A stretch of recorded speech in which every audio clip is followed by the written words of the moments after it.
ಅದು ಬಂದು ಚಿಕ್ಕ ಮಕ್ಕಳ ಮಧ್ಯದಲ್ಲಿ ಈ ವೆಕೇಶನ್ ಕಾಲದಲ್ಲಿ ಅದು ಮಾಡುತ್ತಿದ್ದೇವೆ. ಒಂದು 20 ಜನ ಇದ್ದರೇ ಖಂಡಿತ 3 ದಿವಸ ಅದನ್ನ ಮಾಡಬೇಕಾಗ್ತದೆ. 20 ಜನ ಮೇಲೆ ಇದ್ರೇ ಮಾಡೋದಕ್ಕೆ ಚೆನ್ನಾಗಿರುತ್ತೆ. ಬರೀ 6 ಜನ ಇಟ್ಕೊಂಡು 3 ದಿವಸ ಇಟ್ಕೊಂಡು ಮಾಡಬೇಕಂದ್ರೆ ಮಾಡೋ ಟೀಚರ್ಸ್ ನಮಗೂ ಬೋರ್ ಹೊಡೆದೋಗುತ್ತೆ. ಅದರಿಂದಾಗಿ ಒಂದು 20 ಜನ ಇದ್ದರೆ ಜಾಲಿಯಾಗಿರುತ್ತೆ. ಹಂಗಿಲ್ಲ ಅಂತ ಹೇಳಿದ್ರೆ ನಮ್ಮ ಸಭೆಯಲ್ಲಿ ನಾವು ಉಳ್ಳಾಳ ಉಪನಗರ ಭಾಗದಲ್ಲಿ ಮಾಡುತ್ತಿದ್ದೇವೆ. ನಿಮ್ಮ ಮಕ್ಕಳನ್ನು ಕಳಿಸಿಕೊಟ್ಟರೆ 3 ದಿವಸ ಅಲ್ಲಿ ಇಟ್ಟು ನಡೆಸಿ ಪುನಃ ಡೈಲಿ ಬೇಕಾದ್ರೆ ಕರೆದುಕೊಂಡು ಬಿಡ್ತೀವಿ. ಅಲ್ಲೇ ಸ್ಟೇ ಮಾಡೋಗಿದ್ರು ಅಲ್ಲಿ ಇದೆ. ಒಂದು ಕಾರ್ಯವನ್ನು ಮಾತ್ರ ಹೇಳ್ಬಿಟ್ಟು ನನ್ನ ಸೇವೆಗೆ ಹೋಗುತ್ತೇನೆ. ಕಳೆದ ದಿನಗಳಲ್ಲಿ 3 ದಿವಸ ಟ್ರೈನಿಂಗ್ ಇತ್ತು, ನಮಗೆ ಟ್ರೈನಿಂಗ್ ಇದೆ.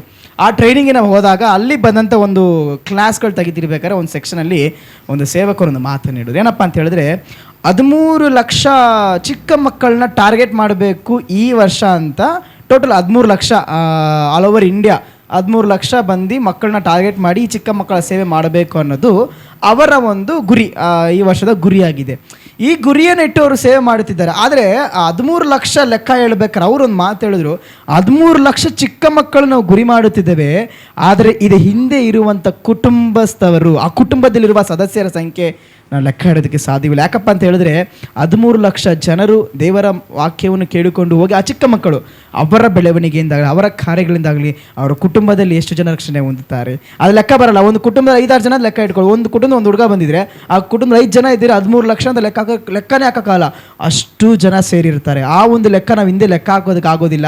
ಚಿಕ್ಕ ಮಕ್ಕಳ ಸೇವೆ ತುಂಬ ಅಗತ್ಯವಾಗಿದೆ ಈಗಿನ ಕಾಲದಲ್ಲಿ. ಸೊ ಅದರಿಂದಾಗಿ ಚಿಕ್ಕ ಮಕ್ಕಳು ದಯವಿಟ್ಟು ಕಳಿಸಿಕೊಡಿ, ಅದನ್ನು ನಾವು ಮಾಡೋಣ. ನಾವು ನೇರವಾಗಿ ದೇವರ ಸಂತೋಷಕ್ಕೆ ನಾವು ಹೋಗೋಣ. ವಿಮೋಚನಾ ಕಾಂಡ ಬರೆದ ಪುಸ್ತಕ 3ನೇ ಅಧ್ಯಾಯ 1ರಿಂದ ಕೆಲವೊಂದು ವಾಕ್ಯವನ್ನು ಓದೋಣ.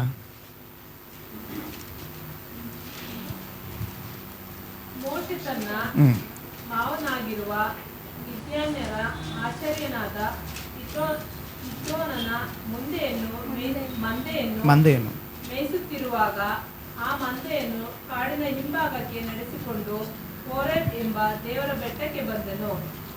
ಅಲ್ಲಿ ಮುಳ್ಳಿನ ಪೊದೆಯೊಳಗೆ ಉರಿಯುವ ಬೆಂಕಿಯಲ್ಲಿ ಯೆಹೋವನ ದೂತನು ಅವನಿಗೆ ಕಾಣಿಸಿಕೊಂಡನು. ಹೇಗೆಂದರೆ ಅವನು ಒಂದು ಮುಳ್ಳಿನ ಪೊದೆಯನ್ನು ಕಂಡನು. ಆ ಪೊದೆಯು ಬೆಂಕಿಯಿಂದ ಉರಿಯುತ್ತಿದ್ದರೂ ಅದು ಸುಟ್ಟು ಹೋಗದೇ ಇತ್ತು. ಆಗ ಮೋಶೆ, ನಾನು ದಾರಿ ಬಿಟ್ಟು ಈ ಆಶ್ಚರ್ಯವನ್ನು ನೋಡಿ ಪೊದೆಯು ಸುಟ್ಟು ಹೋಗದೇ ಇರುವುದಕ್ಕೆ ಕಾರಣವನ್ನು ತಿಳುಕೊಳ್ಳುವೆನು ಅಂದುಕೊಂಡನು. ನೋಡುವುದಕ್ಕೆ ಅವನು ದಾರಿ ಬಿಟ್ಟಿದ್ದನ್ನು ಯೆಹೋವನು ಕಂಡನು. ದೇವರು ಆ ಪೊದೆಯೊಳಗಿಂದ ಮೋಶೆಯೇ ಮೋಶೆಯೇ ಎಂದು ಕರೆದನು. ಅದಕ್ಕವನು ಇಗೋ ಇದ್ದೇನೆ ಅಂದನು. ದೇವರು ಅವನಿಗೆ, ನೀನು ಹತ್ತಿರ ಬರಬೇಡ, ನಿನ್ನ ಕಾಲಿನ ಕೆರಗಳನ್ನು ತೆಗೆದುಹಾಕು, ನೀನು ನಿಂತಿರುವ ಸ್ಥಳವು ಪರಿಶುದ್ಧ ಭೂಮಿ ಎಂದು ಹೇಳಿದನು. ಅದಲ್ಲದೆ ಆತನು, ನಾನು ನಿನ್ನ ತಂದೆಯ ದೇವರು, ಅಬ್ರಹಾಮನ ದೇವರು, ಇಸಾಕನ ದೇವರು, ಯಾಕೋಬನ ದೇವರು ಅಂದಾಗ ಮೋಶೆ ದೇವರನ್ನು ನೋಡುವುದಕ್ಕೆ ಭಯಪಟ್ಟು ಮುಖವನ್ನು ಮುಚ್ಚಿಕೊಂಡನು. ಆಗ ಯೆಹೋವನು, ಐಗುಪ್ತ ದೇಶದಲ್ಲಿರುವ ನನ್ನ ಜನರ ದುರಾವಸ್ಥೆಯನ್ನು ನೋಡಿದ್ದೇನೆ. ಬಿಟ್ಟಿ ಮಾಡಿಸುವವರ ವಿಷಯದಲ್ಲಿ ಅವರು ಇಟ್ಟ ಮೊರೆಯು ನನಗೆ ಕೇಳಿಸಿತು. ಅವರ ದುಃಖವನ್ನೆಲ್ಲ ನಾನು ಬಲ್ಲೆನು. ಆದ ಕಾರಣ ಅವರನ್ನು ಐಗುಪ್ತರ ಕೈಯೊಳಗಿಂದ ತಪ್ಪಿಸುವುದಕ್ಕೂ ಆ ದೇಶದಿಂದ ಬಿಡಿಸಿ ಹಾಲು ಜೇನು ಹರಿಯುವ ವಿಸ್ತಾರವಾದ ಒಳ್ಳೆಯ ದೇಶಕ್ಕೆ, ಅಂದರೆ ಕಾನಾನ್ಯರು, ಹಿತ್ತಿಯರು, ಅಮೋರಿಯರು, ಪೆರಿಜಿಯರು, ಇವಿಯರು, ಯೆಬೂಸಿಯರು ವಾಸವಾಗಿರುವ ದೇಶಕ್ಕೆ ನಡೆಸಿಕೊಂಡು ಹೋಗುವುದಕ್ಕೂ ಇಳಿದು ಬಂದಿದ್ದೇನೆ. ಈಗ ಕೇಳು, ಇಸ್ರಾಯೇಲರ ಕೂಗು ನನಗೆ ಮುಟ್ಟಿತು. ಐಗುಪ್ತರು ಅವರಿಗೆ ಕೊಡುವ ಉಪದ್ರವವನ್ನು ನಾನು ನೋಡಿದ್ದೇನೆ. ಆದುದರಿಂದ ನನ್ನ ಜನರಾಗಿರುವ ಇಸ್ರಾಯೇಲರನ್ನು ಐಗುಪ್ತ ದೇಶದಿಂದ ಹೊರಗೆ ಬರಮಾಡುವುದಕ್ಕೆ ನಿನ್ನನ್ನು ಫರೋಹನ ಬಳಿಗೆ ಕಳುಹಿಸುತ್ತೇನೆ, ಬಾ ಅಂತ. ಆಮೆನ್. ಸಾಕು. Hallelujah, hallelujah. ಓದಿದಂಥ ಈ ವೇದ ಭಾಗವು ನಮ್ಮೆಲ್ಲರಿಗೂ ಚೆನ್ನಾಗಿ ತಿಳಿದಂಥ ಭಾಗವಾಗಿದೆ. ಸೇವಕರು ಅನೇಕ ಸಮಯ ಪ್ರಸಂಗ ಮಾಡಿರ್ಬೋದು, ಅನೇಕ ಕಥೆಗಳನ್ನ ಕೇಳಿರ್ಬೋದು, ಅನೇಕ ಕಾರ್ಯಗಳು ನಾವು ಅದರ ಮುಖಾಂತರ ನಾವು ಕೇಳಿರ್ತೇವೆ. ಇಲ್ಲೇನಪ್ಪ ಕಾರ್ಯ ಅಂತ ಹೇಳಿದರೆ, ದೇವ ಮನುಷ್ಯನಾಗಿರುವಂಥ ಮೋಸೆಯನ್ನು ಬಂದು ದೇವರು ಐಗುಪ್ತ ದೇಶದಲ್ಲಿ ಅಧೀನತ್ವದಲ್ಲಿ ಇರುವಂಥ ಜನರನ್ನು ಬಿಡುಗಡೆ ಪಡಿಸುವಂತೆ, ಅವರು ಇರುವಂಥ ಒಂದು ಅಧೀನತನದ ಕಷ್ಟದಾದ ಒಂದು ಕೂಗನ್ನು ಕೇಳಿ ದೇವರು, ಅವರ ಮೊರೆಯನ್ನೆಲ್ಲ ದೇವರು ಕೇಳಿ ಅವರನ್ನು ಬಿಡುಗಡೆ ಪಡಿಸುವಂತೆ ನಮ್ಮ ದೇವರಾದ ಯೆಹೋವನು ಮೋಶೆಯನ್ನು ಕರೆಯುವಂಥ ಒಂದು ಪರಿಸ್ಥಿತಿ, ಒಂದು ಘಟನೆ ಆಗಿದೆ. ಅದರಲ್ಲಿ ಬಂದು ಒಂದು ಮುಳ್ಳಿನ ಪೊದೆಯಲ್ಲಿ ಬೆಂಕಿ ಉರಿಯುತ್ತಿದೆ, ಆದರೆ ಆ ಮುಳ್ಳಿನ ಪೊದೆ ಉರಿಯುತ್ತಿಲ್ಲ. ಇದನ್ನು ಕಂಡಂಥ ಮೋಶೆ ಆತನೇನು ಮಾಡುತ್ತಿದ್ದಾನೆ, ಅದನ್ನು ಹೋಗಿ ಏನಿರಬಹುದು ಅಂತ ನೋಡಲಿಕ್ಕೆ ಹೋಗುತ್ತಿದ್ದಾನೆ. ಪ್ರಿಯ ದೇವರ ಮಕ್ಕಳೇ, ನಮಗೆ ಹಿಂದೆ ನಡೆದಂಥ ಘಟನೆಗೆಲ್ಲ ನಮಗೆ ಚೆನ್ನಾಗಿ ತಿಳಿದಿದೆ. ಈ ಮೋಶೆಯು ಈ ಮಾವನ ಮನೆಗೆ ಬರುವುದಕ್ಕಿಂತ ಮುಂಚಿತವಾಗಿ ಐಗುಪ್ತ ದೇಶದಲ್ಲಿ ಆತನು ಒಂದು ರಾಜನ ಸ್ಥಾನದಲ್ಲಿ ಇದ್ದುಕೊಂಡು ಆತನೇನು ಮಾಡ್ತಾನೆ, ಒಂದು ಫರೋರನ ಒಂದು ಸೈನಿಕರನ್ನು ಕೊಂದು ಆತನೇ ಮಾಡ್ತಾನೆ ತಪ್ಪಿಸಿಕೊಂಡು ಓಡಿ ಬರುವಂಥ ಪರಿಸ್ಥಿತಿ ನಮಗೆಲ್ಲರಿಗೂ ಚೆನ್ನಾಗಿ ತಿಳಿದಿದೆ. ಐಗುಪ್ತ ದೇಶದಲ್ಲಿ ಒಂದು ಅಧಿಕಾರದಲ್ಲಿದ್ದಂಥ ಈ ವ್ಯಕ್ತಿ ಒಂದು ಚಿಕ್ಕ ಕಾರ್ಯ ಮಾಡಿದ್ದಕ್ಕೆ ಆ ಫರೋರನ ಒಂದು ಸೈನಿಕರನ್ನು ಕೊಂದು ಬಂದಿದ್ದಕ್ಕಾಗಿ ಅಲ್ಲಿಂದ ಹೆದರಿಕೊಂಡು ಈತನೇನು ಮಾಡುತ್ತಿದ್ದಾನೆ, 40 ವರ್ಷಗಳ ಕಾಲ ಐಗುಪ್ತ ದೇಶ ಕಡೆಗೆ ಹೋಗದಂತೆಯೇ ಮಾವನ ಮನೆಯಲ್ಲಿ ಕೆಲಸ ಕಾರ್ಯ ನೋಡಿಕೊಂಡು ಅಲ್ಲೇ ಆತನ ಕಾರ್ಯಗಳನ್ನ ವಹಿಸಿಕೊಂಡು ಕಾಲನ್ನು ಕಳೆಯುತ್ತಿದ್ದಾನೆ.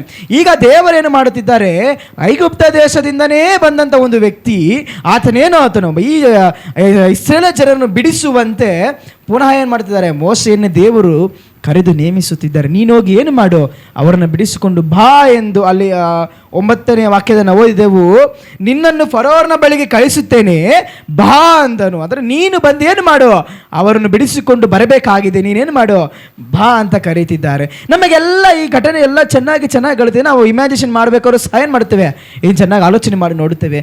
ಪ್ರಿಯ ದೇವರ ಮಕ್ಕಳೇ, ಒಂದು ಕೊಲೆಯನ್ನು ಮಾಡಿ ಮೋಶೆ ತಪ್ಪಿಸಿಕೊಂಡು ಓಡಿ ಬಂದನು. ಆದರೆ ಆತನು ಮಾವನ ಮನೆಯಲ್ಲಿ ಇದ್ದುಕೊಂಡು ತನ್ನ ಸ್ವಭಾವವನ್ನು ಬದಲಾಯಿಸಿಕೊಳ್ಳೋದಕ್ಕೋಸ್ಕರ 40 ವರ್ಷಗಳ ಕಾಲ ಆತನೇನು ಮಾಡಿದನು, ಎಲ್ಲ ಕಾರ್ಯವನ್ನು ಬದಲಾಯಿಸಿಕೊಂಡು ಇವಾಗ ದೇವರು ಸರಿಯಾದ ಸಮಯ ಬಂದಾಗ ಮೋಶೆನೇನು ಮಾಡ್ತಿದ್ದಾರೆ, ನೀನೇನು ಮಾಡು, ಆ ಐಗುಪ್ತ ಜನದಲ್ಲಿ ಅಧೀನತ್ವದಲ್ಲಿ ಇಸ್ರಾಯೇಲ್ ಜನರನ್ನು ಏನು ಮಾಡು, ಬಿಡಿಸಿಕೊಂಡು ಬಾ ಅಂತ ಕರೆಯುತ್ತಿದ್ದಾರೆ.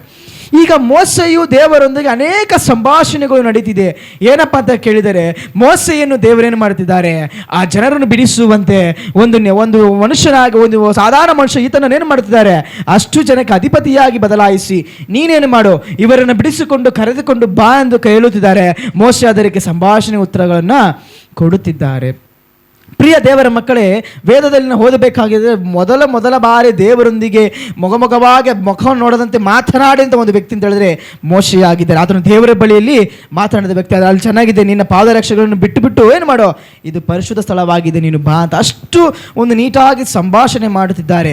ಈ ಮೋಶೆಗೆ ಇವಾಗ ಏನಪ್ಪ ಅಂತ ಹೇಳಿದರೆ, ಈ ಮೋಶೆ ನೋಡಿ ಚೆನ್ನಾಗಿ ನೋಡಿ, ಈತನ ಜೀವನದಲ್ಲಿ ಆತನೇ ಮಾಡಿದ್ದಾನೆ, ಫರೋರನ ಒಂದು ಅಧೀನದಲ್ಲಿದ್ದಂಥ ಆ ಸೈನಿಕರ ಸಂಘದಲ್ಲಿ ಈತನೊಬ್ಬ ಒಂದು ಮುಖ್ಯ ವ್ಯಕ್ತಿಯಾಗಿ ಬದುಕುತ್ತಿದ್ದನು. ಅಲ್ಲಿ ಕೊಲೆ ಮಾಡಿ ಆ ಫರೋರನ ಬಗ್ಗೆ ಚೆನ್ನಾಗಿ ತಿಳಿದವನು.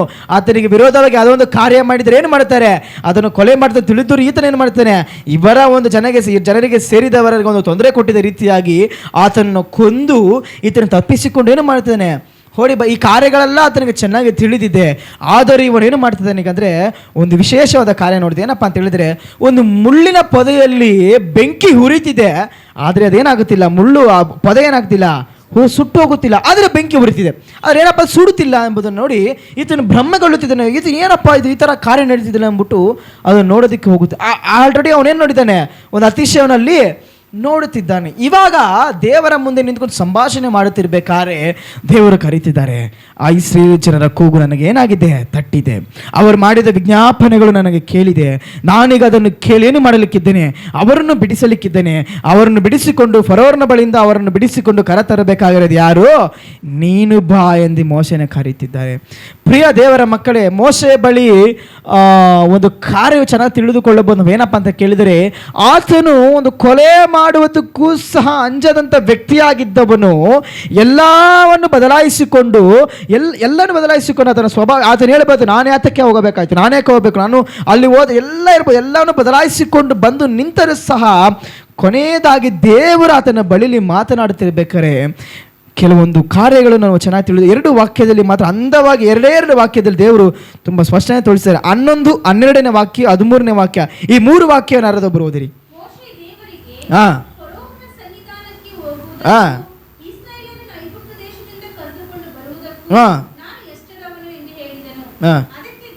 ಸಾಕು, ಇಲ್ಲಿ ಸಾಕು, ಅದಕ್ಕೆ ದೇವರು ಅಲ್ಲೇ ನಿಲ್ಲಿಸಿ. ಹಲ್ಲೆಲೂಯಾ. ಮೋಶೆ ದೇವರಿಗೆ ಫರೋನ ಸನ್ನಿಧಾನಕ್ಕೆ ಹೋಗುವುದಕ್ಕೂ ಇಸ್ರಾಯೇಲನ್ನು ಐಗುಪ್ತ ದೇಶದಿಂದ ಕರಕೊಂಡು ಬರುವುದಕ್ಕೂ ನಾನು ಎಷ್ಟರವನು. ಹಲ್ಲೆಲೂಯಾ. ಹಲ್ಲೆಲೂಯ.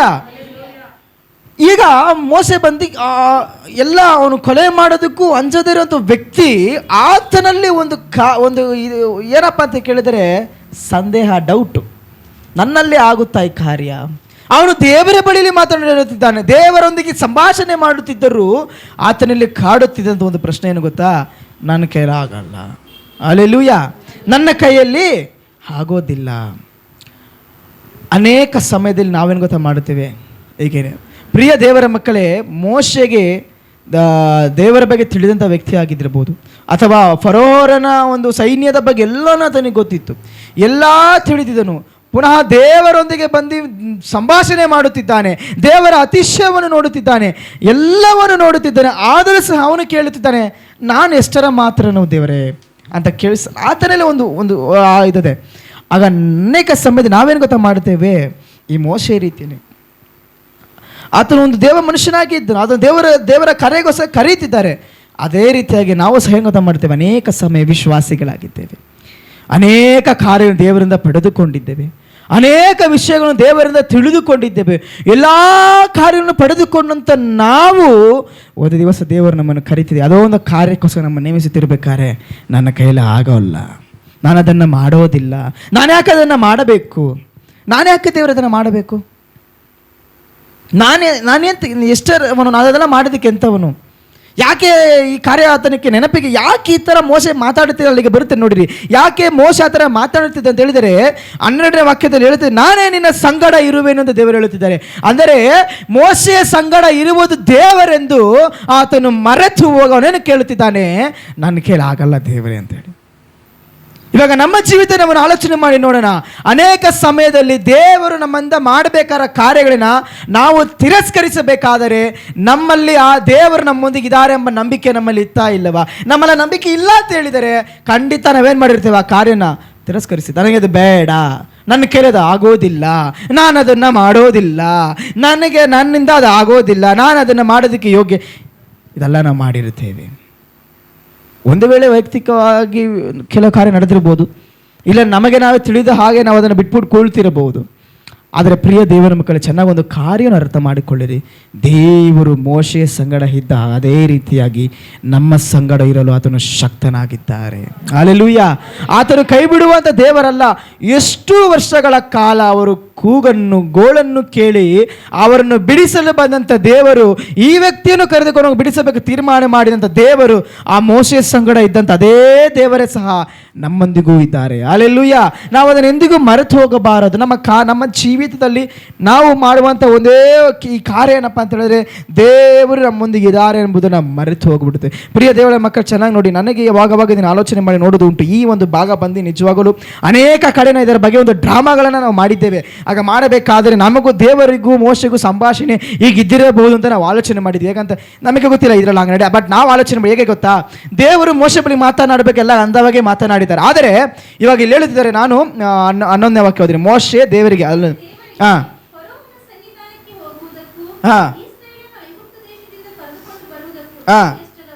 ಆಮೇಲೆ ಈ ಪ್ರಶ್ನೆನ ದೇವರ ಬಳಿ ಮೋಸೆ ಹೇಳ್ಬೇಕಾದ್ರೆ ದೇವರ ಆ ಒಂದು ಪರಿಸ್ಥಿತಿ ಹೇಗಿದ್ದಿರಬಹುದು, ನಾವು ಮಾಡಿದ ಕಾರ್ಯ ಗೊತ್ತಾ? ನಿಜವಾಗ್ಲೂ ಹೇಳ್ತಾನೆ, ಇಷ್ಟಲ್ಲ ಮಾಡಿದ್ದೀನಿ ನಾನು. ಏನೋ ನೀನು ಮುಂದೆ ಬಂದು ದೇವರಾಗಿ ನಿಂತಿದ್ದೀನಿ, ಅಲ್ಲಿ ಉರಿತಿದೆ, ಏನೋ ಬೆಂಕಿ ಇದ್ರೂ ಆ ಪೊದೆ ಉರಿದೋಗ್ತಿಲ್ಲ, ನೀನು ಚೆನ್ನಾಗಿ ಅತಿಶಯ ಕಾಣಿಸ್ತೇವೆ, ಇದು ನೋಡ್ಬೇಕಂತಾನೆ ನೀನು ಬಂದಿದ್ದೀಯಾ, ನಿನಗೆ ಅತಿಶಯ ಮಾಡೇ ನಾನು ಕರ್ಕೊಂಬ ನಿಲ್ಸಿದ್ದೀನಿ, ಇದೆಲ್ಲ ನೀನು ನೋಡ್ಕೊಂಡಿದ್ರು ನನ್ನ ಹತ್ರ ಬಂದು ನಾನು ಹೇಗೆ ಮಾಡಲಿ ಅಂತ ಕೇಳುತ್ತಿದ್ದೀಯಲ್ಲ ಅಂದ್ಬಿಟ್ಟು ದೇವರು ಕೋಪಕ್ಕೆ ಕೋಪದಿಂದ 12ನೇ ಉತ್ತರ ಕೊಟ್ಟಿದ್ರೆ ಹೇಗಿದ್ದಿರ್ಬೋದು ನಾವು ಆಲೋಚನೆ ಮಾಡಿ ನೋಡಿದ್ದೀವಿ. ಯೋಚನೆ ಮಾಡಿ ನೋಡ್ರಿ. ಇವಾಗ ಒಂದು ಮನುಷ್ಯನ, ಒಂದು ವ್ಯಕ್ತಿಗೆ ಸಾಧಾರಣ ಒಂದು ತಂದೆ ಮಗನೇ ಇಟ್ಕೊಳ್ಳೋಣ. ಒಂದು ಮಗನಿಗೆ ತಂದೆ ಹೇಳುತ್ತಿದ್ದಾನೆ, ನೀನು ಏನಪ್ಪ ಮಾಡು, ಇದನ್ನೆಲ್ಲ ಆಲೋಚನೆ ಮಾಡಿ ಎಲ್ಲ ಆಲೋಚನೆ ಕೊಟ್ಬಿಟ್ಟು ಇದು ನೀನು ಮಾಡು ಅಂತ ಹೇಳಿದ್ಮೇಲೆ, ಅಪ್ಪ ನಾನು ಹೇಗೆ ಮಾಡಲಿ ಅಂತ ಕೇಳಿದಾಗ ಎಷ್ಟು ಕೋಪ ಬರ್ಬೋದು ಅವ್ರಿಗೆ. ಯಾಕಂದರೆ ಇಷ್ಟೊತ್ತು ನಾನು ನಿಂಗೆ ಹೇಳಿದ್ದೀನಿ, ತಿರ್ಗಾ ಬಂದು ನನ್ನ ಕೈಲಿ ಆಗಲ್ಲ ಅಂದರೆ ನೀನು ನನ್ನ ಏನು ಮಾಡಲಿ ನಾನು? ಹಲ್ಲೆಲೂಯ. ಇಷ್ಟು ಕ್ಲೀನಾಗಿ ನೀವು ಚೆನ್ನಾಗಿ ನೋಡಿದ್ರೆ ಎರಡನೇ ವಾಕ್ಯದಿಂದ ಮೂರನೇ ವಾಕ್ಯ ಬಂದು ಮೋಶೆ ಬಂದು ಆ ಮುಳ್ಳಿನ ಪೊದೆ ಹತ್ರ ಹೋಗುತ್ತಿದ್ದ. ಅಲ್ಲಿಂದ ದೇವರು ಆ ಒಂದು ಕೆರವನ್ನು ಬಿಚ್ಚಾಕದ ಮೇಲೆ ಅಲ್ಲಿಂದ ದೇವರು ಮಾತನಾಡುತ್ತಿರುವುದು ಇಸ್ರಾಯೇಲ್ ಕೂಗಿನ ಬಗ್ಗೆ ಹೇಳುತ್ತಿದ್ದಾರೆ, ಎಲ್ಲ ಕಾರ್ಯ ಹೇಳುತ್ತಿದ್ದಾರೆ, ಇಷ್ಟೆಲ್ಲ ಹೇಳಿ ವಿವರಣೆ ಮಾಡುತ್ತಿದ್ದಾರೆ. ದೇವರು ಅವನಿಗೆ ಎಕ್ಸ್ಪ್ಲೇಷನ್ ಕೊಡ್ತಿದ್ದಾರೆ. ಅಪ್ಪ ಇದೆಲ್ಲ ಇದೆ, ಏನು ಮಾಡಬೇಕು, ನೀನು ಹೋಗಿ ಇವ್ರನ್ನ ಬಿಡಿಸ್ಕೊಂಡು ಬರಬೇಕು, ಇದನ್ನೆಲ್ಲ ನೀನು ಮಾಡಬೇಕು ಅಂತ ಕ್ಲಿಯರಾಗಿ ಒಂದು ಪ್ಲಾನ್ ಕೊಡ್ತಿದ್ದಾರೆ. ಇವಾಗ ಮೋಶೆ ಬಂದು ಕೇಳ್ತಿದ್ದಾನೆ, ಅಯ್ಯೋ ದೇವ್ರು ನನ್ನ ಕೈಲಾಗಲ್ಲ, ನಾನು ಹೆಂಗೆ ಹೋಗಲಿ ಅಂತ. ಕೋಪ ಬರುತ್ತಾ ಬರಲ್ವಾ ದೇವರಿಗೆ? ಇಷ್ಟು ಅವರ ಕೂಗನ್ನು ಕೇಳಿ ನಾನು ಇವಾಗ ಕೂಗನ್ನು ಕೇಳಿ ಬಂದು ನಡೆಸೋದಕ್ಕೆ ಯಾರನ್ನ ತೀರ್ಮಾನ ಮಾಡಿ ನಿನ್ನನ್ನು ತೆಗೆದುಕೊಂಡಿದ್ದೇನೆ. ನಿನಗೆ ಇಷ್ಟು 40 ವರ್ಷಗಳ ಕಾಲ ಸ್ವಭಾವ ಬದಲಾಗೋದಕ್ಕೆ ಬಿಟ್ಟು ಎಲ್ಲವನ್ನೂ ಮಾಡಿ ತಿರ್ಗಾ ನಿನ್ನ ಮುಂದೆ ಬಂದು ನಿಂತು ನಿನಗಿಂದ ಒಂದು ಕಾರ್ಯ ಮಾಡಬೇಕು ನಿಂತು ದೇವ್ರಿಗೆ ಕೋಪ ಬರುತ್ತಾ ಬರಲ್ವಾ? ಸರಿ, ಸಾಧಾರಣ ತಂದೆ ಕೋಪ ಬರುತ್ತಾ ಬರಲ್ವಾ? ಏನು ಮಾಡ್ತಾರೆ ತಂದೆ? ಎಲ್ಲ ಒಂದು ಏಟು ಕೊಟ್ಟೆ ಕೊಡ್ತಾರೆ. ಇಲ್ಲ ಅಂದರೆ ನೀನು ಅದನ್ನು ಮಾಡಲೇಬೇಡ ಹೋಗು ಅಂತ ತೀರ್ಮಾನ ಮಾಡ್ತಾರಾ ಇಲ್ವಾ? ನೀನು ಅದನ್ನು ಮಾಡಬೇಡ ಹೋಗಿ ನಾನೇ ಮಾಡ್ಕೋತೀನಿ ಅಂತ ಹೇಳ್ತಾರಾ ಇಲ್ವಾ? ಆದರೆ ದೇವರಾಗೆ ಮಾಡಲ್ಲ ಪ್ರಿಯ ಮಕ್ಕಳೇ. ಈತನನ್ನು ನೇಮಿಸಿದ ಕಾರಣದಿಂದಾಗಿ ಯೋಚನೆ ಮಾಡಿ ನೋಡ್ರಿ, ಅಷ್ಟೂ ಆತನಿಗೆ ವಿವರಣೆ ಕೊಟ್ಟು ಆತನಿಗೆ ಉತ್ತರ ಕೊಡುತ್ತಿದ್ದಾರೆ. ಏನು ಹೇಳ್ತಿದ್ದಾರೆ? 12ನೇ ವಾಕ್ಯ ಓದಿರಿ ಯಾರಾದೊಬ್ರು. ಹಾಂ, ಆಮೇನ್. ಹಾಂ ಹಾಂ, ಆಮೇನ್. ಹಾಂ ಹಾಂ, ಹಲ್ಲೆಲೂಯಾ. ಇದಕ್ಕಿಂತ ಬೇಕಾ? ಗುರುತನ್ನು ಕೊಡು. ನೀನು ಇಲ್ಲಿ ಬಾ, ನಾನು ನಿನ್ನ ಕಳಿಸಿದ್ದೀನಿ ಎಂಬುದಕ್ಕೆ ಗುರುತು ಈ ಸ್ಥಳವನ್ನು ಇಟ್ಟಿದ್ದಕ್ಕೋ ಅಂತ ಹೇಳಿ ಕಳಿಸುತ್ತಿದ್ದಾರೆ. ಹಲ್ಲೆಲೂಯಾ. ಸಾಧಾರಣವಾದ ತಂದೆಗೆ ಅಷ್ಟು ಕೋಪ ಬರುತ್ತೆ ಅಂತ ಹೇಳಿದ್ರೆ, ಈ ದೇವರು ಆತನ ಬಿಡಲ್ಲ. ಆತನ ನಿಮ್ಮ ಏನು ಮಾಡ್ತಾರೆ? ನಾನೇ ನಿನ್ನ ಸಂಗಡ ಇದ್ದೇನೆ ಅಂತ ಹೇಳಿ ಕಳಿಸುತ್ತಿದ್ದಾರೆ. ನೀನು ಹೋಗು, ನಾನು ದೇವರು ಏನಪ್ಪ ಅಂತ ಹೇಳ್ತಾ ಅಂತ ಹೇಳಿ ಅನೇಕ ಸಮಯ ಇವಾಗ ಮೋಸಕ್ಕೆ ಬಂದು ನೀನೇ ಹೋಗಿ ಅಲ್ಲಿ ನಿಂತ್ಕೊಂಡು ಎಲ್ಲರನ್ನೂ ಯುದ್ಧ ಮಾಡಿ ನೀನು ಎಲ್ಲರನ್ನೂ ಸಾಯಿಸ್ಬಿಟ್ಟು ಕರ್ಕೊಂಬರ್ಬೇಕಂತ ಇವ್ರು ಹೇಳಿಲ್ಲ. ಆಗ ಹೇಳಿದ್ರ ದೇವರು? ಇಲ್ಲ, ನಾನೇನು ಮಾಡ್ತೇನೆ, ಕರ್ಕೊಂಬರ್ಬೇಕಾಗಿದ್ದೆ, ನೀನೇನು ಮಾಡು, ಹೋಗಿ ಕರೆದುಕೊಂಡು ಬಾ ಅಂತ ಹೇಳ್ತಿದ್ದಾರೆ. ಅದಕ್ಕೆ ಅರ್ಥ ಏನಪ್ಪ ಅಂತ ಹೇಳಿದ್ರೆ, ನೀನು ಹೋಗು, ನಾನು ಕಾರ್ಯವನ್ನು ಮಾಡುತ್ತೇನೆ, ನಾನು ಎಲ್ಲ ಕಾರ್ಯ ಬಾಗಿಲನ್ನು ತೆಗೆದುಕೊಂಡು. ಇವಾಗ ಸಮುದ್ರವನ್ನು ಎರಡಾಗಿ ವಿಂಗಡಿಸಬೇಕಾದ್ರೆ ಮೋಸೆ ವಿಂಗಡಿಸಿದ್ರ ದೇವರು ವಿಂಗಡಿಸಿದ್ದ? ದೇವರೇ ವಿಂಗಡಿಸಿದ್ದು. ಅದು ಮೋಸೆ ಮುಖಾಂತರವಾಗಿಯೇ ಮಾಡಿದ್ದು. ಯಾಕಪ್ಪ ಅಂತ ಹೇಳಿದ್ರೆ ದೇವರ ಆತನಿಗಿದ್ದಾರೆ. ದೇವರು ಹೇಳಿದ ಕಾರ್ಯ ಏನಪ್ಪ ಅಂತ ಹೇಳಿದರೆ, ನೀನು ಹೋಗು, ನಾನು ನಿನ್ನ ಸಂಗಡ ಇದ್ದು ನಿನ್ನ ಕಾರ್ಯವನ್ನ ಮಾಡುತ್ತೇನೆ ಅಂತ ಹೇಳ್ತಿದ್ದಾರೆ. ಎಲ್ಲ ದೇವರು ನಮಗೆ ತಿಳಿಸಿದ ಕಾರ್ಯ ಅಷ್ಟೇ. ನೀನೇ ಹೋಗಿ ಫರೋರ್ ನಮ್ಮ ಮುಂದೆ ನಿಂತ್ಕೊಂಡು ಬಿಡುತ್ತೀಯ ಅಲ್ಲ, ನಾನು ಜಗಳ ಆಡಲ್ಲ ನಿನ್ನ ಹತ್ರ ಅಂತ ಕೇಳಲಿಲ್ಲ, ಜಗಳ ಮಾಡೋಕ್ಕೆ ಕೇಳಲಿಲ್ಲ. ಅವರನ್ನು ಬಿಡಿಸುತ್ತೇನೆ, ಅವರನ್ನು ಅಲ್ಲಿಂದ ಹೊರ ಬರುವಂತೆ ನಾನು ಕಾರ್ಯಗಳನ್ನು ಮಾಡುತ್ತೇನೆ, ನೀನೇನು ಮಾಡು. ಅವರನ್ನು ಕರೆದುಕೊಂಡು ದಾರಿ ನಡೆಸಿಕೊಂಡು ಈ ಬೆಟ್ಟಕ್ಕೆ ಕರೆದುಕೊಂಡು ಬಾ ಅಂತ ಹೇಳಿ ಕಳಿಸಿದ್ದರು. ಹಲ್ಲೆಲೂಯಾ. ದೇವರು ಬಂದು ನಮ್ಮನ್ನು ಬಿಡುವವರಲ್ಲ, ನಾವು ಅದನ್ನು ಅರ್ಥ ಮಾಡಿಕೊಳ್ಳಬೇಕಾಗಿದೆ. ಇವಾಗ ದೇವರು ಹೇಳಿಬಿಟ್ರು, ಏನು ಮಾಡು, ಇದೇ ನಿನಗೆ ಗುರುತಾಗಿರುವುದು ಅನ್ನೋದು. ಇವಾಗ 13ನೇ ವಾಕ್ಯ ಪುನಃ ಓದಿರಿ. ಹಾಂ ಹಾಂ ಹಾಂ ಹಾಂ ಹಾಂ ಹಾಂ, ಆಮೇನ್. ಈ ಮೋಸೆಗೆ ಬಂದು ಹೋಗೋದಕ್ಕೆ ಮನಸ್ಸೇ ಇಲ್ಲ. ಯಾಕಪ್ಪ ಅಂತ ಆಲ್ರೆಡಿ ಕೊಲೆ ಮಾಡಿ ಬಂದ್ಬಿಟ್ಟಿದ್ದಾರೆ. ಏನು ಮಾಡಿದ್ದಾರೆ? ಆ ಊರಲ್ಲಿ ಏನು ಮಾಡಿದ್ದಾರೆ? ಒಬ್ಬರನ್ನ ಫರೋರ್ನ ಒಂದು ಸೈನಿಕನ ಒಬ್ಬರು ಏನು ಮಾಡಿದ್ದಾರೆ? ಕೊಂದಾಕ್ಬಿಟ್ರೆ. ಇವನಿಗೆ ಹೋಗೋಕ್ಕೆ ಮನಸ್ಸಿಲ್ಲ, ಏನೇನೋ ಉತ್ತರ ಕೊಡ್ತಿದ್ದಾರೆ. ಅಯ್ಯೋ ಇವಾಗ ಹೋಗ್ಬಿಟ್ಟು ಯಾರು ಇನ್ನು ಕಳಿಸಿದ್ರೆ ಕೇಳಿದ್ರೆ ಯಾರನ್ನ ಹೇಳಿ ಅಂತ ಕೇಳ್ತಿದ್ದಾರೆ. ಇದನ್ನು ಓದಬೇಕಾದ್ರೆ ನಿಜ ನಮಗೂ ಕೆಲವೊಂದು ಸಮಯ ತಮಾಷೆ ಅನಿಸ್ಬೋದು. ಆದರೆ ಒಂದು ಕಾರ್ಯ ತಿಳಿದುಕೊಳ್ಳಿ, ಮೋಸದಲ್ಲಿರುವಂಥ ಕಾರ್ಯ ಏನಪ್ಪ ಅಂದರೆ, ಹೋಗೋಕ್ಕೆ ಬೇಡ, ದೇವರ ಒಂದು ಚಿತ್ತವನ್ನು ಬಿಟ್ಟು ಹೇಗಾದರೂ ಆ ಕಾರ್ಯವನ್ನು ಬಿಟ್ಟು ಹೇಗಾದ್ರೂ ದೂರ ನಿಂತುಕೊಳ್ಳೋಣ ಅಂತ ಹೇಳೋದಕ್ಕೆ ಅನೇಕ ವಿಧದ ಕಾರಣಗಳು ಇಲ್ಲಿ ಕೊಟ್ಟಿರ್ಬೋದು. ಅನೇಕ ವಿಧದ ಕಾರಣಗಳು ಕೆಲವೊಂದು ಸ್ಥಳದಲ್ಲಿ ಹೇಳ್ತಾರೆ, ನನಗೆ ಮಾತು ಬರೋದಿಲ್ಲ ಅಂತ ಸಹ ಕೆಲವೊಂದು ಭಾಗದಲ್ಲಿ ಹೇಳಿದ್ದಾರೆ. ಈಗೆಲ್ಲ ಉತ್ತರ ಕೊಡ್ತಿದ್ದಾನೆ ಮೋಸ. ಏನಿದು ಇವಾಗ ಕೇಳುತ್ತಿದ್ದಾರೆ? ಏನದು? ಇಸ್ರಾಯೇಲ್ ಬಳಿಗೆ ಬಂದು ನಿಮ್ಮ ಪಿತೃಗಳು ದೇವರನ್ನು ನಿಮ್ಮ ಬಳಿಗೆ ಕಳಿಸಿದಾನೆ ಎಂದು ಹೇಳಿದಾಗ ಒಂದು ವೇಳೆ ಅವರು ಆತನ ಹೆಸರೇನೆಂದು ಕೇಳಿದರೆ ನಾನೇನು ಹೇಳಲಿ? ಹಲ್ಲೆಲೂಯಾ. ತುಂಬ ಡೌಟ್ಸ್, ಸಂದೇಹ, ತುಂಬ ಡೌಟ್ಸ್ ಮೋಸೆಗೆ. ಯಾಕಪ್ಪ ಅಂತ ಹೇಳಿದ್ರೆ ಹೋಗಿ ಮನಸ್ಸಲ್ಲಿ ಆಯಿತು ದೇವರೇ ಅಂತ ಹೊರಟು ಬಿಟ್ಟಿದ್ರೆ ಏನೇನೋ ಆಗಿರೋದು. ಆದರೆ ಹೋಗೋದಕ್ಕೆ ಇನ್ನೂ ಹಂಚುತ್ತಿದ್ದಾನೆ. ಯಾಕಪ್ಪ ಅಂತ ಹೇಳಿದರೆ ಆ ದೇವರ ಆತನಿಗೆ ಇರೋದ್ರನ್ನ ಮರೆತು ಹೋಗುತ್ತಿದ್ದಾರೆ. ದೇವರ ಆತನ ಸಂಗಡ, ಅದು ಮುಂದೇನೆ ಹೇಳಿದ್ರು ದೇವರು ನಾನೇ ಸಂಗಡ ಇರುತ್ತೇನೆ ಅಂತ ಹೇಳಿದರು. ಅದನ್ನೂ ಸಹ ಅದನ್ನು ಒಂದು ತಕ್ಷಣ ಒಪ್ಪಿಕೊಳ್ಳೋಕ್ಕಾಗುತ್ತಿಲ್ಲ. ಮೋಸೆಯ ರೀತಿಯಲ್ಲಿ ನಮ್ಮ ಜೀವನದಲ್ಲಿ ಹಾಗೆ ತಕ್ಷಣ ದೇವರು ನಮ್ಮೊಂದಿಗಿದ್ದಾರೆ, ನಮ್ಮೊಂದಿಗೆ ದೇವರಿಂದ ನಾವೇನು ಮಾಡ್ತೇವೆ? ಅದನ್ನು ಒಪ್ಪಿಕೊಳ್ಳೋದಕ್ಕೆ ನಮ್ಮ ಕೈಲಿ ಆಗುವುದಿಲ್ಲ. ಅದನ್ನು ವಿ ಕಾಂಟ್ ಅಕ್ಸೆಪ್ಟ್ ಇಮಿಡಿಯೇಟ್ಲಿ. ಅದನ್ನು ವೆಯ್ಟ್ ಮಾಡ್ತೀವಿ. ನೋಡೋಣ ದೇವರೇನ ಮಾಡ್ತಾರೆ, ಅತಿಶಯ ಮಾಡ್ತಾರಾ ಅಂತೇಳಿ. ಇವಾಗ 14ನೇ ವಾಕ್ಯ ಓದಿರಿ.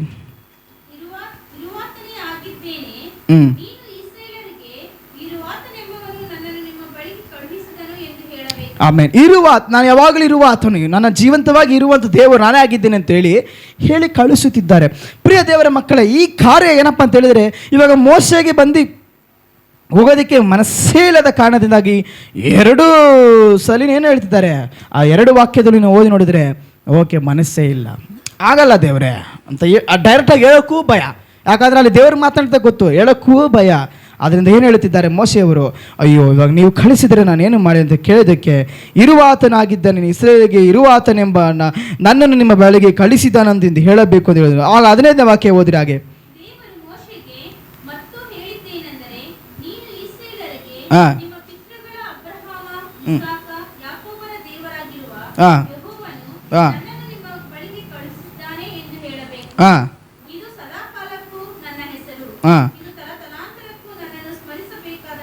16ನೇ ವಾಕ್ಯ ಹಾಗೆ ಹೋದ್ರೆ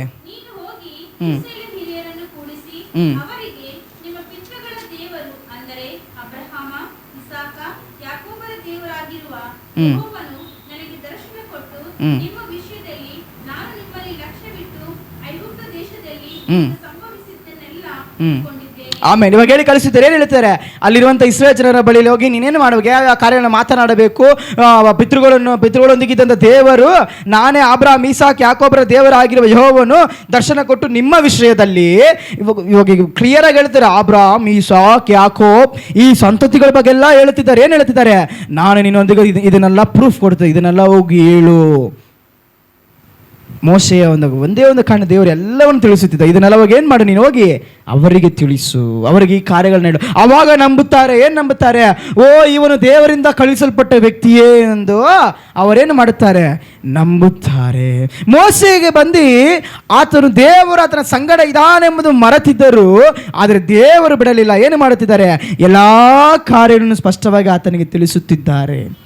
ಪ್ರಿಯ ದೇವರ ಮಕ್ಕಳೇ, ಕ್ರೈಸ್ತ ಜೀವನದಲ್ಲಿ ಪಾಲುಗಳಾಗಿರುವ ನಮ್ಮೆಲ್ಲರಿಗೂ ಒಂದು ಕರ್ತವ್ಯ ಏನಪ್ಪ ಅಂತ ಹೇಳಿದರೆ, ಈ ಕಾರ್ಯಗಳೇ. ಅನೇಕ ಕಾರ್ಯಗಳಿಗೋಸ್ಕರ ದೇವರು ನಮ್ಮ ಮುಖಾಂತರ ಮಾಡೋದಕ್ಕೋಸ್ಕರ ಕಾಯುತ್ತಿದ್ದಾರೆ. ಆದರೆ ನಮ್ಮಲ್ಲಿ ಇರುವಂಥ ಒಂದೇ ಒಂದು ಕೊರತೆ ಏನು ಗೊತ್ತಾ, ದೇವರು ನಮ್ಮೊಂದಿಗಿದ್ದಾರೆ ಎಂಬುದನ್ನು ಮರೆತು ಹೋಗುವುದು. ದೇವರು ನಮ್ಮೊಂದಿಗಿದ್ದಾರೆ ಎಂಬುದು ಮರೆತು ಹೋಗುವುದೇ, ಅವರು ನಮ್ಮೊಂದಿಗಿದ್ದಾರೆ ಎಂಬುದು ಮರೆತು ಹೋಗುವುದೇ ನಮ್ಮ ಕಾರ್ಯವಾಗಿದೆ. ಎಲಿಯನು ನಮ್ಮ ವೇದದಲ್ಲಿ ನಾವು ಓದುತ್ತೇವೆ, ಆತನ ಸಂಗಡ ದೇವರಿದ್ದಾರೆ ಎಂಬುದಕ್ಕೆ ಆತನು ಕೊಟ್ಟಂತ ಒಂದೇ ಒಂದು ಸಾಕ್ಷಿ ಏನಪ್ಪ ಅಂತ ಹೇಳಿದ್ರೆ, ಅಲ್ಲಿ ಬಲಿ ಸಲ್ಲಿಸೋದಕ್ಕೆ ಇಡಲ್ಪಟ್ಟಿದ್ದಂಥ ದಗನವಾಗಿ ಇಡಲ್ಪಟ್ಟ ಎಲ್ಲ ಕಾರ್ಯಗಳನ್ನು ದೇವರು ಎಲಿಯನು ಪ್ರಾರ್ಥನೆ ಮಾಡುತ್ತಾನೆ. ಆಕಾಶದಿಂದ ಬೆಂಕಿ ಬಂದು ಎಲ್ಲವನ್ನು ದಹಿಸಿ ಬಿಟ್ಟಿತ್ತು. ಆತನು ಎಲ್ಲ ಅನ್ಯ ಜನರ ಮುಂದೆ ಒಂದು ದೊಡ್ಡ ಅದ್ಭುತವನ್ನು ಮಾಡಿ ತೋರಿಸಿದನು. ಯಾಕಪ್ಪ ಅಂತ ಹೇಳಿದ್ರೆ, ಆತನಿಗೆ ಗೊತ್ತು ನನ್ನ ಸಂಗಡ ನನ್ನ ದೇವರು ಜೀವವುಳ್ಳ ದೇವರು ವಾಸವಾಗಿದ್ದಾರೆ ಅಂತ ಹೇಳಿದ್ರು. ಅದನ್ನು ಮರೆತು ನಾವು ಬದುಕುತ್ತಿದ್ದರೆ ನಮ್ಮ ಜೀವಿತದಲ್ಲಿ ಏನು ಮಾಡೋಕ್ಕಾಗಲ್ಲ. ಹಲ್ಲೆಲೂಯಾ. ದೇವರ ಕಾರ್ಯವನ್ನು ತಿಳಿದುಕೊಳ್ಳೋದಕ್ಕೆ ಆಗೋದಿಲ್ಲ. ದೇವರು ನಮ್ಮ ಮುಖಾಂತರ ಯಾವ ಕಾರ್ಯವನ್ನು ಮಾಡಲಿಕ್ಕಿದ್ದಾರೆ, ಇಲ್ಲ ಯಾವ ಒಂದು ಸೇವೆಗಾಗಲಿ, ಸೇವಕರೊಂದಿಗೆ ನಾವು ಮಾಡಬೇಕಾದ ಸೇವೆಗಳಾಗಲಿ, ಇದನ್ನೆಲ್ಲ ನಾವು ಮಾಡಬೇಕಂತ ಹೇಳಿದರೆ ದೇವರು ನಮ್ಮೊಂದಿಗಿದ್ದಾರೆ ಎಂಬುದು ನಾವು ಎಂದಿಗೂ ಮರೆತು ಹೋಗದೇ ಇರಬೇಕಾಗಿ, ಹೊರತು ಮರೆತು ಹೋದಂತ ಹೇಳಿದರೆ ಅದು ಜೀವನ ವ್ಯರ್ಥವಾಗಿ ಕಾಣುತ್ತದೆ. ಕಾಲಕ್ಕೆ ಬರುತ್ತೇವೆ, ಆರಾಧನೆ ಮಾಡುತ್ತೇವೆ, ಘಟಿಸಿ ಹೋಗುತ್ತೇವೆ, ಪುನಃ ಬರುತ್ತೇವೆ, ಅಷ್ಟೇ ರಿಪೀಟೆಡ್, ಏನು ಬದಲಾವಣೆ ಇರೋದಿಲ್ಲ. ಬರುತ್ತೇವೆ ಹೋಗುತ್ತೇವೆ, ಯಾವ ಒಂದು ಬದಲಾವಣೆ ಕಾಣೋದಿಲ್ಲ. ಆದರೆ ಯಾವಾಗ ದೇವರು ನಂಬುತ್ತೇವೋ ಕಾರ್ಯವನ್ನು ಬದಲಾಗಿಸುವಂಥ ದೇವರಾಗಿದೆ. ಪ್ರಿಯ ದೇವರ ಮಕ್ಕಳೇ, ನಾವು ನಿಮಗೆ ಈ 2 ವಾಕ್ಯದಲ್ಲಿ ಒಂದು ಕಾರ್ಯ ನಮಗೆ ತಿಳಿಸಿದೆ. ಆದರೆ ಈ 2 ವಾಕ್ಯವನ್ನು ಬಿಟ್ಟು ನಂತರ ನೀವು ವೇದವನ್ನು ತೆಗೆದುಕೊಂಡು ಓದಿಕೊಂಡು ಮೋಶೆಯ ಬಗ್ಗೆ ಓದಿದಿರಿ ಅಂತ ಹೇಳಿದರೆ ನೀವು ನಂಬದಕ್ಕಾಗೋದಿಲ್ಲ. ಹೊಸ ಒಡಂಬಡಿಕೆಯಲ್ಲಿ ಸಹ ಈತನನ್ನು ಉದಾಹರಣೆ ತೆಗೆದುಕೊಂಡಿದ್ದಾರೆ. ಈತನೇನು ಮಾಡಿದ್ದನು, ಅನೇಕ ಅದ್ಭುತ ಕಾರ್ಯಗಳನ್ನು ದೇವರು ಈತನನ್ನು ಕಳಿಸಿದರು. ದೇವರು ಈತನ ಮುಖಾಂತರವಾಗಿ ದೇವರು ಮಾಡಿದರು. ದೇವರು ನಿಂತುಕೊಂಡು ಮಾಡಬೇಕಾದ ಕಾರ್ಯಗಳು ದೊಡ್ಡ ದೊಡ್ಡ ಕಾರ್ಯಗಳಾಗಿವೆ. ಅದನ್ನು ಬಂದು ನಾವು ಅರ್ಥ ಮಾಡಿಕೊಳ್ಳದೆ ನಾವೇ ನಮ್ಮ ಇಷ್ಟಕ್ಕೆ ನನ್ನ ಕೈಯಲ್ಲಿ ಆಗುವುದಿಲ್ಲ, ನಾನು ಇಷ್ಟೆಲ್ಲ ಇದೆನಲ್ಲ, ಇದೆಲ್ಲ ಕೊರತೆಗಳಿದೆ ಅಂತ ನಾವೇ ಆಲೋಚನೆ ಮಾಡಿಕೊಳ್ಳುತ್ತಿದ್ದರೆ ದೇವರ ಕಾರ್ಯವನ್ನು ಮಾಡೋದಕ್ಕೆ ಸಾಧ್ಯವೇ ಇಲ್ಲ.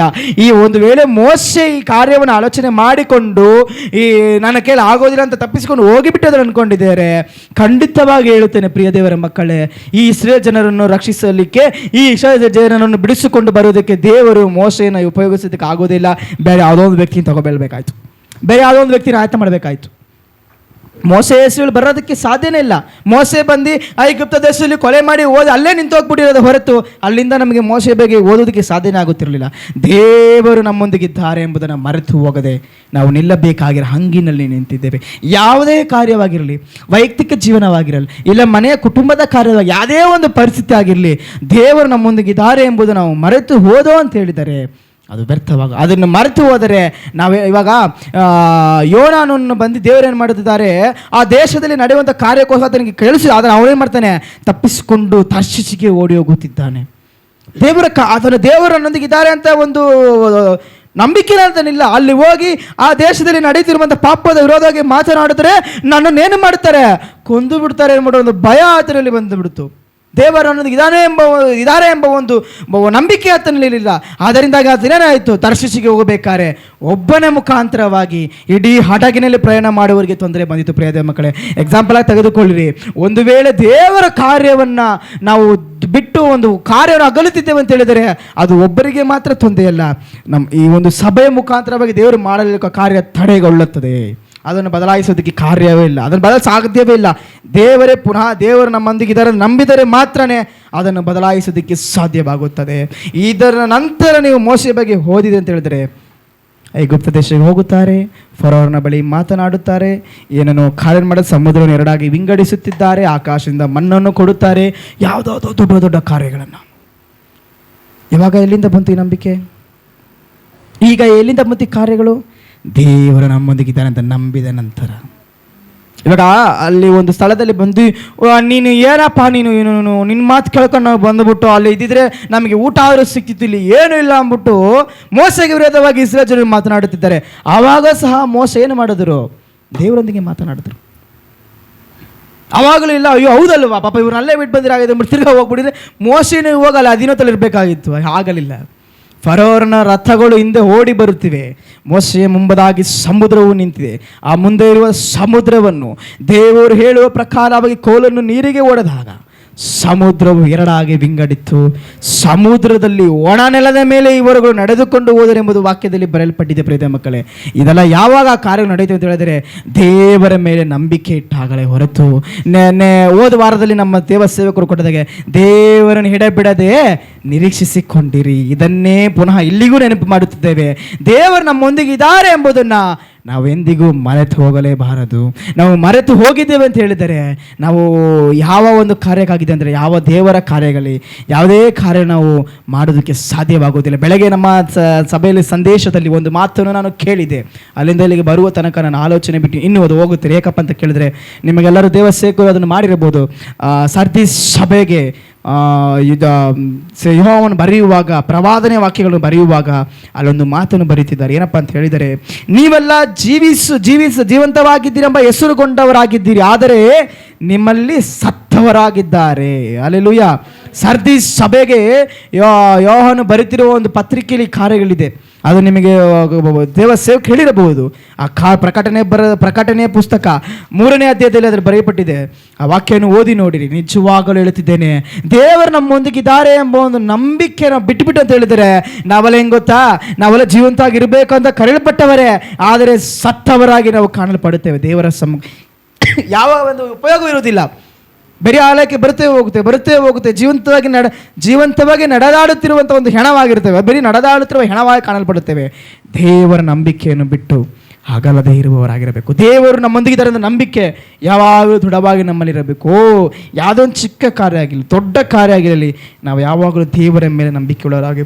ಕೆಲವೊಂದು ದಿವಸಗಳ ಒಂದು 2-3 ವರ್ಷಗಳ ಮುಂಚಿತವಾಗಿ ನನ್ನ ಜೀವಿತ ನಡೆದ ಒಂದು ಘಟನೆ ಮುಂದೆ ಹೇಳುತ್ತಿದ್ದೆ. ಪ್ರಿಯ ದೇವ ಮಕ್ಕಳೇ, ದೇವರು ನಿಜವಾಗ್ಲೂ ಹೇಳುತ್ತಿದ್ದೇನೆ, ನನಗೂ ಸಹ ಈ ಥರ ಕಾರ್ಯಗಳು ಸೇವೆಗಳಿಗೆ ಬರಬೇಕಂತ ಆಲೋಚನೆಗಳಿರಲಿಲ್ಲ, ಸೇವೆಯನ್ನು ಮಾಡಬೇಕನ್ನೋ ಆಸೆಗಳು ನನ್ನ ಜೀವಿತದಲ್ಲಿ ಇಲ್ಲ.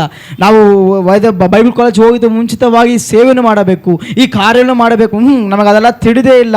ನಾವು ವರ್ಸ್ಟ್ ಅಂದರೆ ವರ್ಸ್ಟ್. ನನ್ನ ಹಾಗೆ ನನ್ನ ಕ್ಲಾಸ್ಮೇಟ್ ಒಬ್ಬರು ಇದ್ದಾರೆ, ಅವರು ಅವಾಗವಾಗ ನನ್ನ ಬಳಿ ಒಂದು ಮಾತು ಹೇಳುವವರು.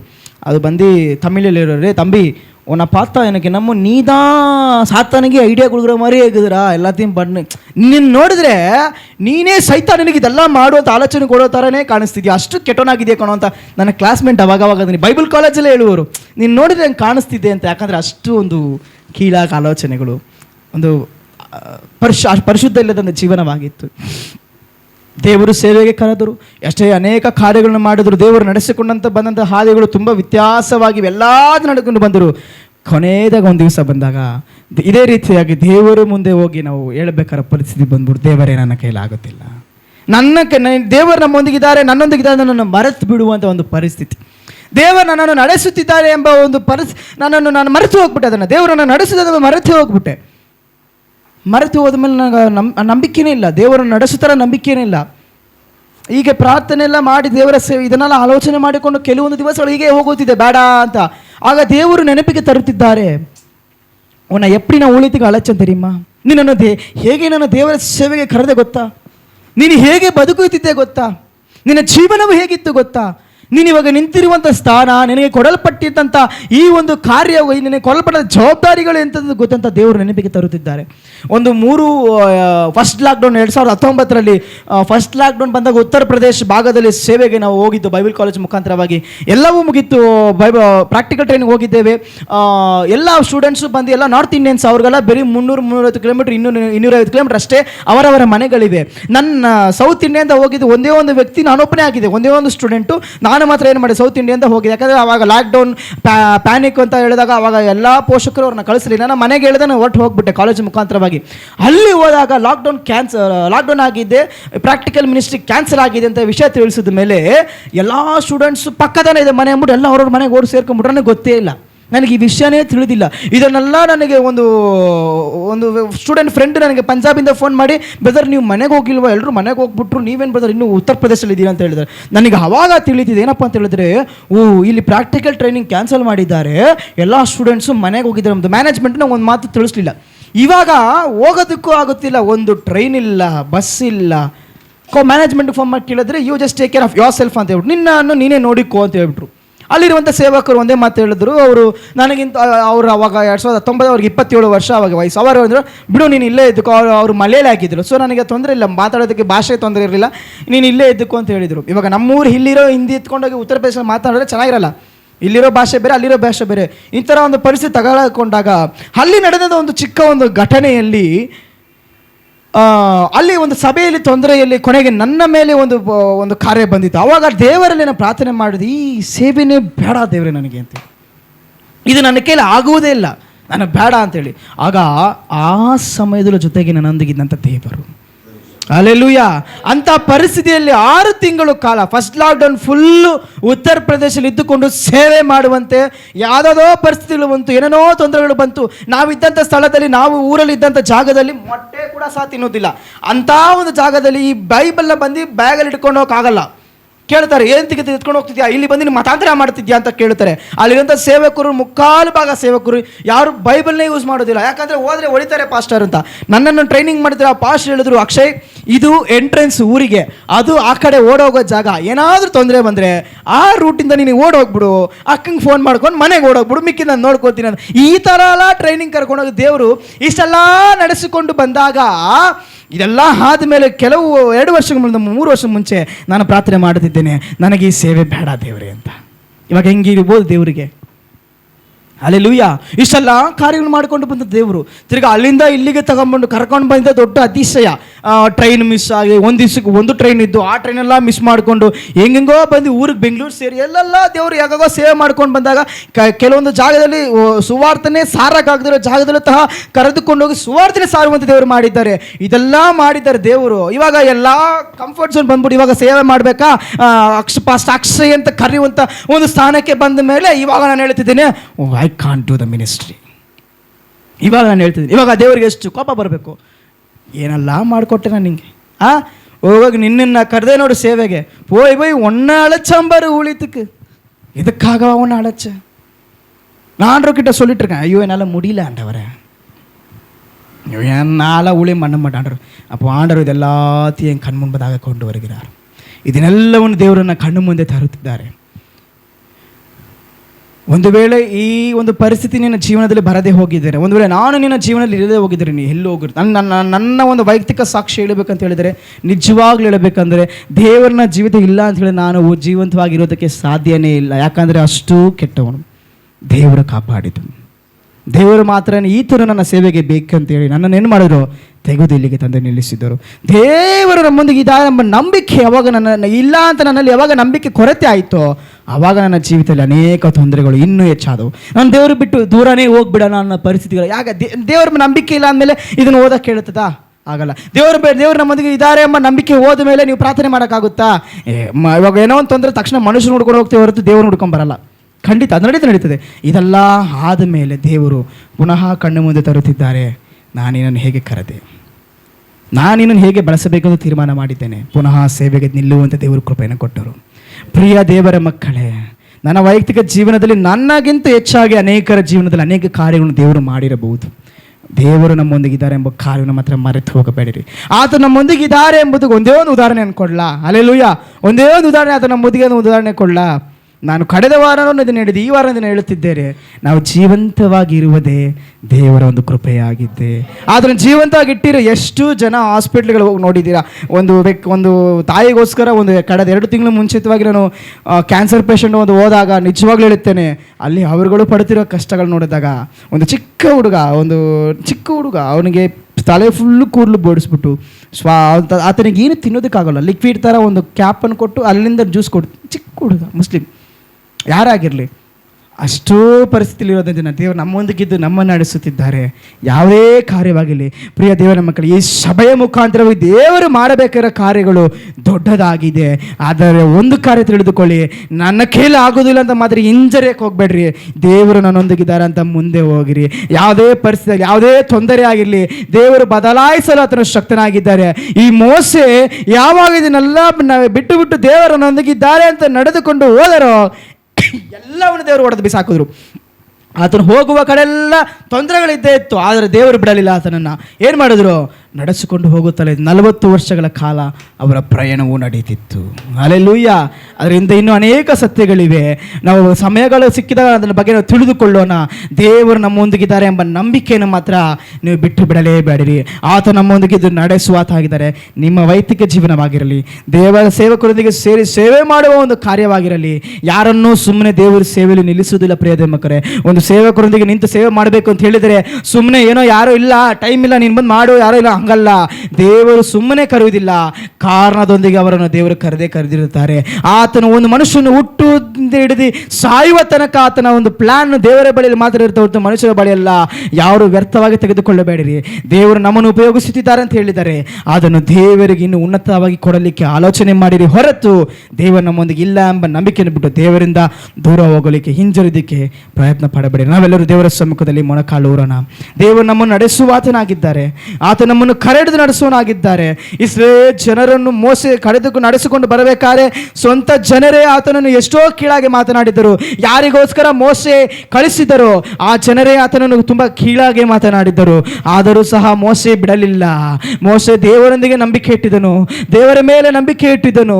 ಮೋಸೆ ಇದೇ ಬೆಟ್ಟದ ಮೇಲೆ ಬಂದು ದೇವರ ಸಮ್ಮುಖದಲ್ಲಿ ಕುಳಿತು ನಾವು ವೇದದಲ್ಲಿ ಓದುತ್ತೇವೆ, ದೇವರನ್ನು ಕಂಡು ಆತನು ಕೆಳಗೆ ಬರಬೇಕಾದ್ರೆ ಈ ಇಸ್ರೇಲ್ ಜನರು ಅದೇ ಮೋಸೆ ನೋಡಬೇಕಾದ್ರೆ ಆತನ ಮುಖವು ತುಂಬ ಪ್ರಕಾಶವುಳ್ಳದಾಗಿತ್ತು.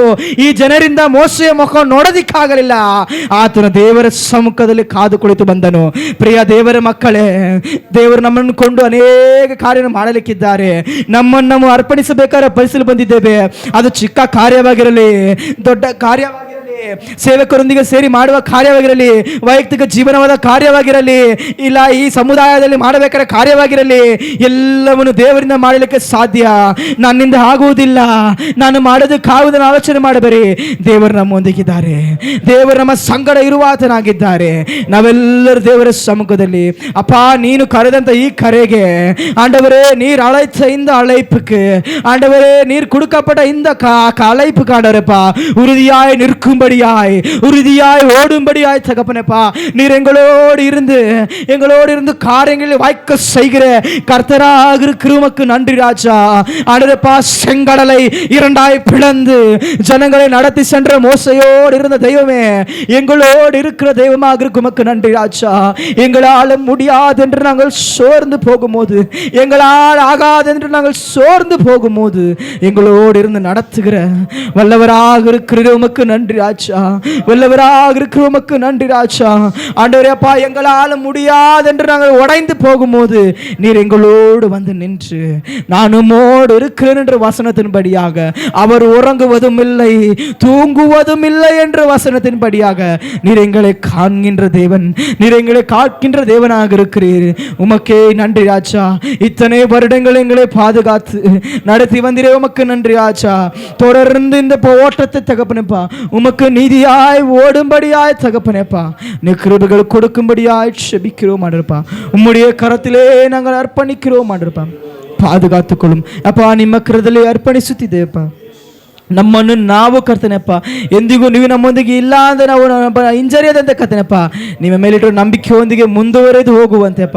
ಯಾವ ಪರಿಸ್ಥಿತಿಗಳು ಬಂದರೂ ಕರ್ತನೆಪ್ಪ ಎದುರುಗೊಂಡು ನಿಲ್ಲುವಂತೆ ಕರ್ತನೆಪ್ಪ ಧೈರ್ಯವನ್ನು ತುಂಬಿಸು ಕರ್ತನೆ. ಈ ಮೋಶೆಯ ಸಂಗಡ ಇದ್ದಂಥ ಅದೇ ದೇವರು ಕರ್ತನೆಪ್ಪ ನಮ್ಮ ಸಂಗಡವಿರುವಾದ ದೇವರಾದಪ್ಪ. ಅಬ್ರಹಾಮ್ ಇಸಾಕನ ದೇವರಾಗಿರುವ ಆಚರು ಕರ್ತನೆಪ್ಪ ನಮ್ಮೊಂದಿಗಿರುವ ದೇವರಾಗಿದೆ ಕರ್ತನೆಪ್ಪ.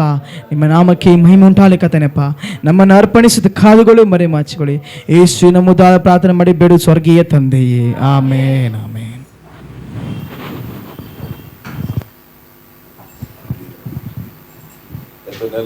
ಕರ್ತನು ಒಳ್ಳೆಯವರು. ಕಾಲಗೋಳೈ ಈ ಬೆಳಗಿನ ಸಮಯದಲ್ಲಿ ನಮ್ಮೋಡು ಕೂಡ ನಮ್ಮೊಂದಿಗೆ ಕರ್ತರ್ ಬೇಸಿನ ಕರ್ತನು ಮಾತನಾಡಿದ್ದಾರೆ. ಕರ್ತರ್ ஊழியக்காரரையும் ಕರ್ತ ಸೇವಕರನ್ನು குடும்பத்தையும் கத்தர் ஆசீர்வதிப்பாராக. ಕುಟುಂಬದ ದೇವರು ಆಶೀರ್ವದಿಸಲಿ. ஆன்லைன்ல வாட்ச் பண்ணுகிறவர்களையும் கத்தர் ஆசீர்வதிப்பார். ಆನ್ಲೈನ್ ನೋಡುವುದು ಸಹ ದೇವರು ಆಶೀರ್ವದಿಸುತ್ತಾರೆ. கத்தர் உங்களோடு இருப்பாராக. ಕರ್ತ ನಿಮ್ಮೊಂದಿಗೆ ಇರುತ್ತಾರೆ. கண்களை மூடி நாம் ஜெபிப்போம். ಕಣ್ಣುಗಳ ಮುಚ್ಚಿ ಪ್ರಾರ್ಥನೆ ಮಾಡಿ. நல்ல பிதாவே, இந்த வேளைக்காய் ஸ்தோத்திரம் ஆண்டவரே.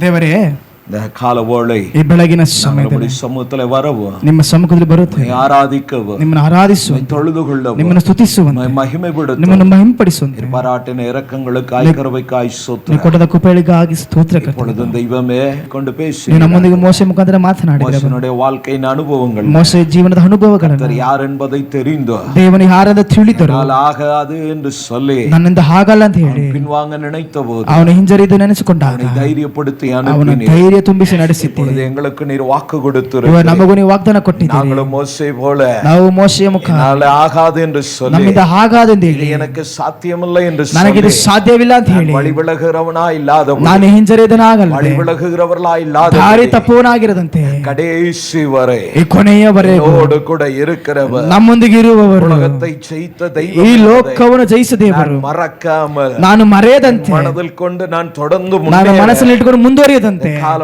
எங்களுக்கு கிருபை ಈ நல்கும்படியாக ಬೆಳಗಿನ ಸಮಯದಲ್ಲಿ ಕೃಪೆಯನ್ನು ಕೊಡಬೇಕಂತ ಹೇಳಿ நீங்கள் போங்கள் என்று சொன்னீர். ನೀವು ಹೋಗಿರಿ ಅಂತ ಹೇಳಿದ್ದೀರಾ. எங்களோடு கூட இருப்பதற்காய் ನೀವು ஸ்தோத்திரம். ನಮ್ಮದು ಇರೋದಕ್ಕಾಗಿ ಸ್ತೋತ್ರ. ஆராதனை முடிந்து ಈ ಆರಾಧನೆ ಮುಗಿಸಿ நாங்கள் போகிறோம். ನಾವು ಹೋಗುತ್ತೇವೆ. நீர் எங்களோடு கூட ನೀವು இருப்பதற்காய் ನಮ್ಮೊಂದಿರೋದಕ್ಕಾಗಿ ಸ್ತೋತ್ರ. உலகத்திலே ಈ ಲೋಕದಲ್ಲಿ எங்களை கொண்டு செய்ய நினைத்த காரியங்களை ಈ ಲೋಕದಲ್ಲಿ ನಮ್ಮನ್ನು ಕೊಂಡು ನೀವು ಮಾಡಬೇಕಾದ ಕಾರ್ಯಗಳನ್ನ என்னை கொண்டு கர்த்தர் செய்யும்படி ನಮ್ಮನ್ನು ಕೊಂಡು ನೀವು ಮಾಡಬೇಕಂತ ಹೇಳಿ கரத்திலே நாங்கள் ஒப்புக்கொடுக்கிறோம். ಕರದಲ್ಲಿ ಅರ್ಪಣಿಸುತ್ತೇವೆ. வார்த்தை பகிர்ந்து கொண்ட ஊழியக்காரரை கர்த்தர் நீங்க ஆசீர்வதிங்க. ವಾಕ್ಯವನ್ನು ಹಂಚಿಕೊಂಡ ದೇವರ ಸೇವಕರನ್ನು ಆಶೀರ್ವದಿಸಿರಿ. இன்னும் வருகிற நாட்கள்ல ಇನ್ನು ಬರುವ ದಿನಗಳಲ್ಲಿ அநேகருக்கு கர்த்தர் எடுத்து பயன்படுத்தும் ಅನೇಕರಿಗೆ ದೇವರು ಭಯ ಉಪಯೋಗಿಸುವಂತೆ ஒப்புக்கொடுக்கிறோம். ನಿಮ್ಮ ಕರದಲ್ಲಿ ಅರ್ಪಣಿಸುತ್ತೇವೆ. அந்த ஒவ்வொருவரையும் ஊழியக்காரனாய் நானும் ಬಂದ ஆசீர்வதிக்கிறேன். ಪ್ರತಿಯೊಬ್ಬರು ಸೇವಕರು ನಾವು ಆಶೀರ್ವದಿಸುತ್ತೇವೆ. ஆன்லைன்ல பார்க்கிற ஒவ்வொருவரையும் நாங்கள் ಆನ್ಲೈನ್ ஆசீர்வதிக்கிறோம். ನೋಡುವಂತ ಪ್ರತಿಯೊಬ್ಬರನ್ನು ಆಶೀರ್ವದಿಸುತ್ತೇವೆ. சமாதானத்தின் தேவ கரம் ಸಮಾಧಾನದ ದೇವರ ಕರವು மோசேயோடு இருந்து பலத்த காரியத்தை செய்தது ಮೋಸದೊಂದಿಗೆ ಇದ್ದು ದೊಡ್ಡ ಕಾರ್ಯವನ್ನು ಮಾಡಿದ ಪ್ರಕಾರ ஒவ்வொருவரோடும் கரம் இருந்து ಪ್ರತಿಯೊಬ್ಬರೊಂದಿಗೆ ನಿಮ್ಮ ಕರವಿದೆ. மகிமையான